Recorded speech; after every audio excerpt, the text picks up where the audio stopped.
everyone, happy Monday. As we progress through Eastertide, we are going to talk about a few notable occurrences that took place after Jesus' resurrection and before he ascended into heaven. Last week we talked about Mary Magdalene and Mother Mary, and I read a poem entitled A Still Pilgrim's Easter Morning. Today we're going to talk specifically about Mary Magdalene, specifically as she is referred to in the 20th chapter of John, or John's accounting of the resurrection story. As you may recall, she went early on Sunday morning and saw that no one was in the tomb, no Jesus, no nothing, and she was very, very concerned. She ran and told Simon Peter and another disciple. They promptly ran to the tomb. They looked inside, saw that the linen cloths that had covered Jesus were there, but there was no Jesus. They, however, left to go back to their homes. Mary stayed there. She stayed there in the darkness. Now, this darkness has two meanings. One, it was still very early in the morning, and so there was no light. Second, it was a very emotionally dark time for Mary.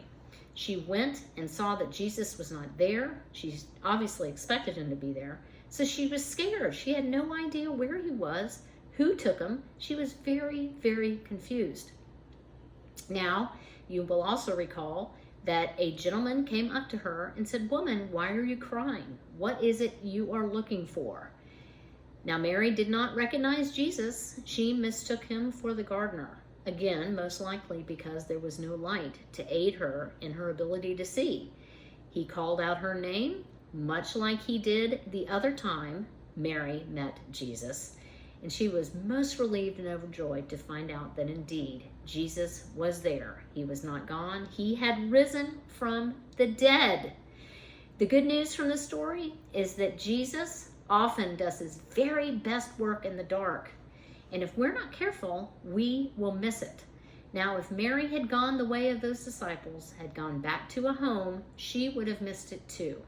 Now, as we continue going through Eastertide and tell other stories about other individuals who encountered Jesus after the resurrection, they saw him in the light. They did not see him this first time with Mary. So this obviously is not the only time people will see Jesus after he rose from the grave. But Mary had that golden opportunity, and she, a woman, she had the joy of telling the guys the good news. They left to go home. She stuck around. There is a lesson in there for all of us, my friends. All of us. Next week, we're going to talk about doubting Thomas. There's a little bit of a connection between today's story and next week's doubting Thomas. Are any of us doubting Thomases or doubting Thomasinas? I don't know. Maybe at times we are. Look forward to seeing you next week as we continue to go through Eastertide. Love, light, and abundant blessings to you, my friends. I'll see you soon.